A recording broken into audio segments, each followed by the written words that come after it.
الآباء المؤسسين الذين خلقوا وطنا ضخما شاسعا متحدا بعد زمن طويل من الاحتراب والدماء، ووضعوا دستورا عظيما ألف بين كل مكوناته واخطط لهم خارطة طريق ليصبح وطنهم الحلم الذي ترنو إليه آمال وأحلام الكثير من كل بقاع الأرض.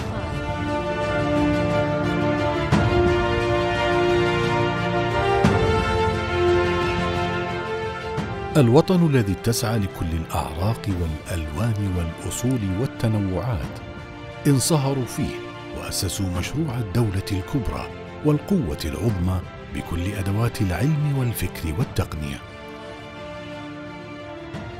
البلاد التي اكتشفت ذات زمن بعيد كقارة مجهولة معزولة، لكن أجيالها أول من غزوا الفضاء وهبطوا على القمر وأغرقوا العالم بكل جديد مدهش.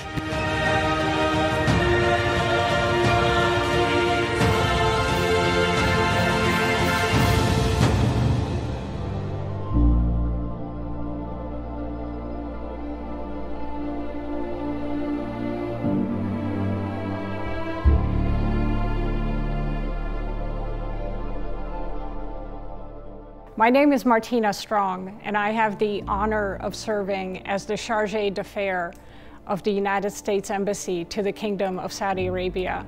And it is also my pleasure today to welcome you to Quincy House, the historic home of American ambassadors to the Kingdom for many decades. It is named Quincy after USS Quincy, and you see a model here of USS Quincy. It was a World War II warship, and what's remarkable about this warship is that 76 years ago, our relationship was launched aboard this warship. You see a photo here of His Majesty King Abdulaziz and the US President Roosevelt. This was the first meeting and the only meeting that our two leaders had. It occurred in February 1945 at the very tail end of World War II. But the two leaders struck up a really wonderful friendship. And it was out of this friendship that our strategic relationship has been born. And over decades, it grew to many different dimensions. And I look forward to discussing that relationship and our bilateral friendship with you today.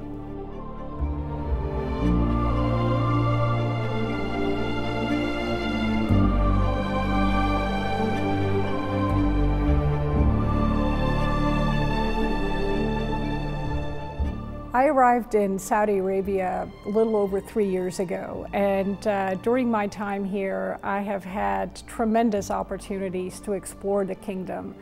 Naturally, since the United States has consulates in Jeddah and Dhahran, my first two trips in the kingdom took me to those two cities. It was a wonderful opportunity for me to visit with our colleagues there, but also to learn about the two coasts of Saudi Arabia.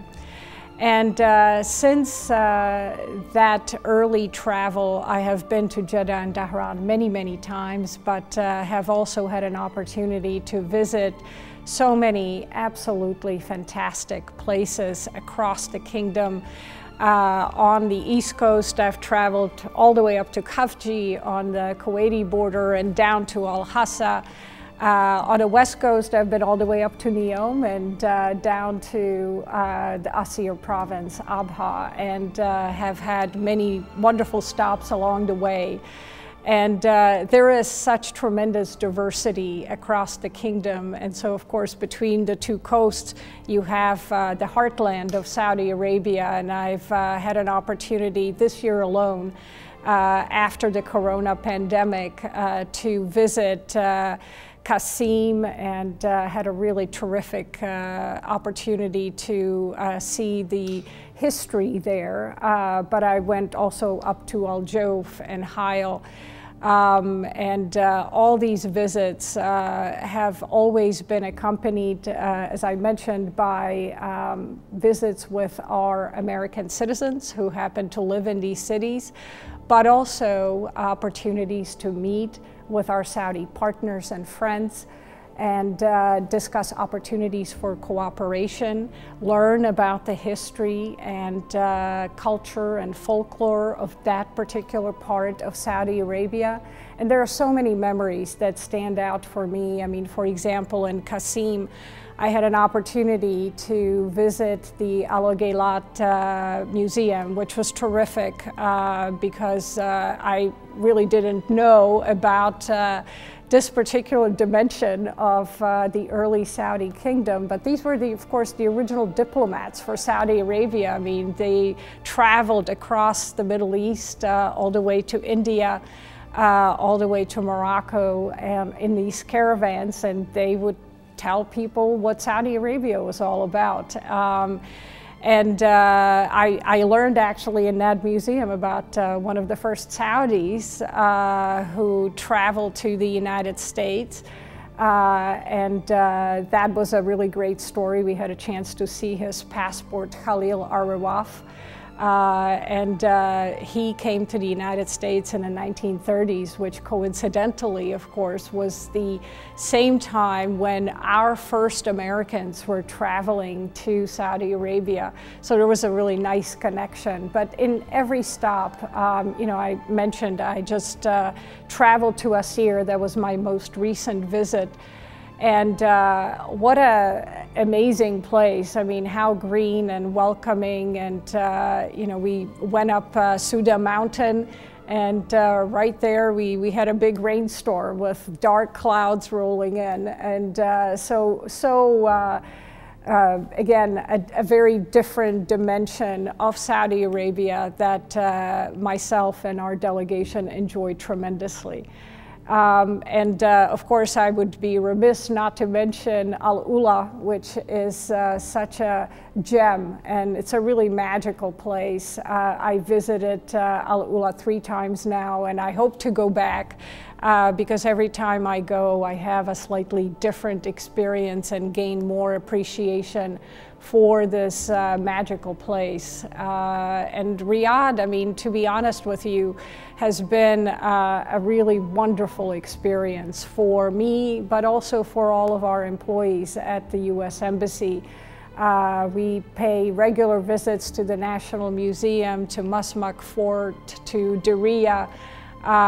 We are kept busy by everything that is happening in Riyadh, which of course is preparing for Riyadh season, and we're looking very much forward to the concerts and all the shows that are coming with that.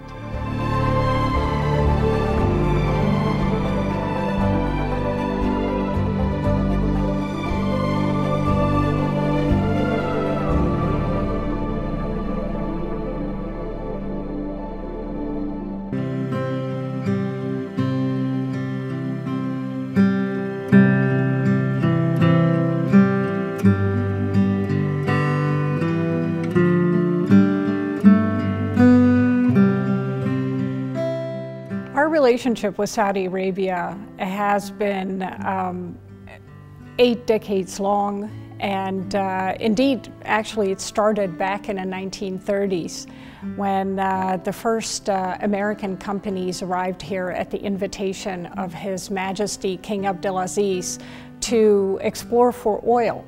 And their success ultimately became Saudi Arabia's success, and we're very, very proud of that history early on in the kingdom's tremendous path towards development and towards economic growth and prosperity. بالفعل برز دور الولايات المتحدة الأمريكية من تاريخ استكشاف النفط في الثلاثينات، قرار الشركات الأمريكية أن تخوض غمار المخاطرة، وبالفعل كانت مخاطرة فيها فائدة للجميع، وتوطد العلاقات من ذلك الوقت. يعني فكر الملك المؤسس بعد يعني حصول الإيرادات النفطية أن كيف تطوير البلد وتحسين المعيشة، ففي الأربعينات دعا مجموعة من الخبراء والاقتصاديين والمهندسين منتصف الأربعينيات إلى الرياض للحديث عن التنمية، يعني كيف ممكن ينمي البلد، وكان هؤلاء يعني جلهم من الأمريكان.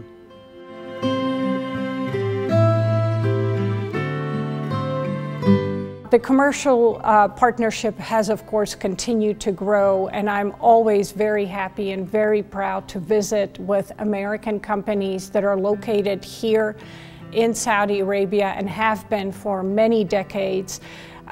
U.S. companies, of course, were at the initial start of the energy industry, the development of the energy industry, but they've also contributed in their partnership with their Saudi colleagues and friends in building cities like Jubail. And today, as we speak, they are building Neom, and they're very proud of this long history of cooperation and shared effort that has contributed to the kingdom's prosperity, but also our prosperity. And it's this collaboration that, again, underpins the strength of our partnership and relationship with Saudi Arabia. And then finally, I mentioned the people-to-people ties, which also have evolved and grown in so many different ways over the decades. We have, at the moment, about 35,000 Saudi students in the United States alone. Many other Saudis, of course, live and study and work or do internships in the United States. They love to travel to the United States, and we are always thrilled to hear about their experiences. At the same time, here in Saudi Arabia, we have nearly 80,000 Americans who live across the kingdom, and it's not just here in Riyadh or in Jeddah or Dhahran. They literally are in every province, every city. And whenever I have an opportunity to travel across the kingdom, I always make it a point to visit with our American community, which calls Saudi Arabia their home.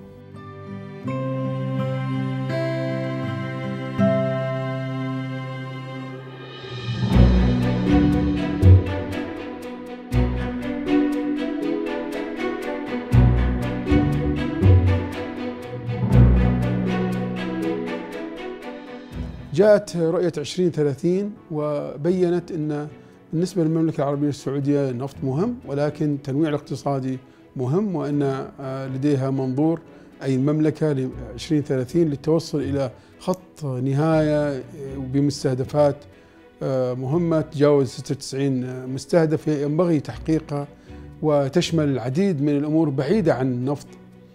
وبالتأكيد كان واضح جدا يعني من البداية اهتمام المملكة العربية السعودية أن يكون هناك شراكة بين المملكة وبين الولايات المتحدة للمساعدة في تحقيق رؤية 2030. ولعل من أبرز الأمور يعني زيارة خادم الحرمين الشريفين للولايات المتحدة الأمريكية في 2015 والحديث عن يعني تطلعات المملكة لتطوير وتحسين بما يعود بمصلحة يعني شعب المملكة العربية السعودية، ويعني تنويع اقتصاده واستقراره، وأن يكون النمو مستدام. والأمر اللي أتى بعد ذلك أن العديد من المبادرات كانت هناك مشاركات من شركات أمريكية، وإقبالها حقيقة للاستفادة من هذه الفرص. وهذا يعني مشاهد العديد من المشاريع اللي الأبرز، يعني مثلا مشروع القدية على سبيل المثال. فهناك الكثير من الشراكات اللي بدأت واستثمارات نوعية تتطلب خبرة كبيرة وعالمية، سواء يعني خبرة من حيث الابتكار ويعني التقنية والترخيص لهذه التقنيات الأمريكية، أو من حيث توسع الأذرع التسويقية التي تملكها شركات الأمريكية العابرة للحدود. فهذا الأمر واضح، ويعني في القريب سيكون هناك حضور كبير للشركات الأمريكية والمستثمرين الأمريكيين في مبادرات مستقبل الاستثمار، كما كذلك شهدنا حضور وتواجد كبير في مبادرة السعودية الخضراء. وهذا يعني دلالة أن هناك اهتمام كبير برؤية 2030 والمشاركة في تحقيقها.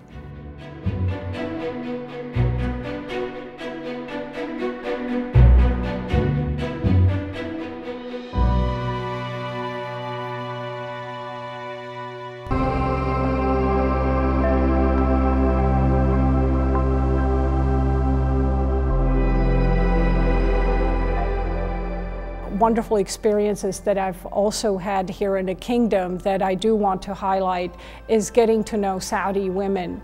They are brave, courageous, brilliant, and of course I want people to understand that that's not a new phenomenon. There were always brilliant educators here, incredibly bright scientists who have contributed to various fields, from medicine to science to physics to artificial intelligence more recently. And it has been a privilege for me to get to know some of them. I have, of course, also had the pleasure of collaborating with Her Royal Highness Princess Rima on our shared objectives in terms of developing, for example, bilateral trade and commerce and investment.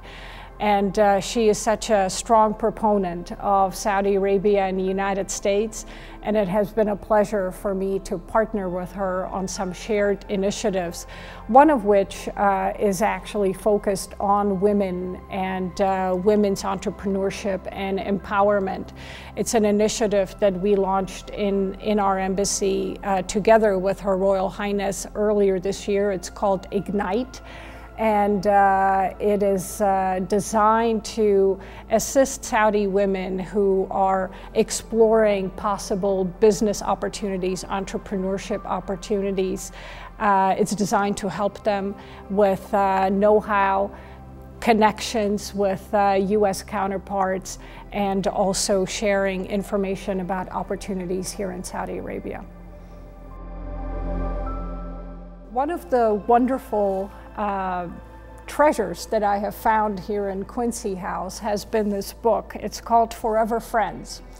And I think it so well encapsulates the special spirit that is really felt throughout our relationship. It's a book about children, American children, that have been growing up here in Saudi Arabia for, it says 1938 to 1998. So 60 years, 6 decades of American kids coming to Saudi Arabia.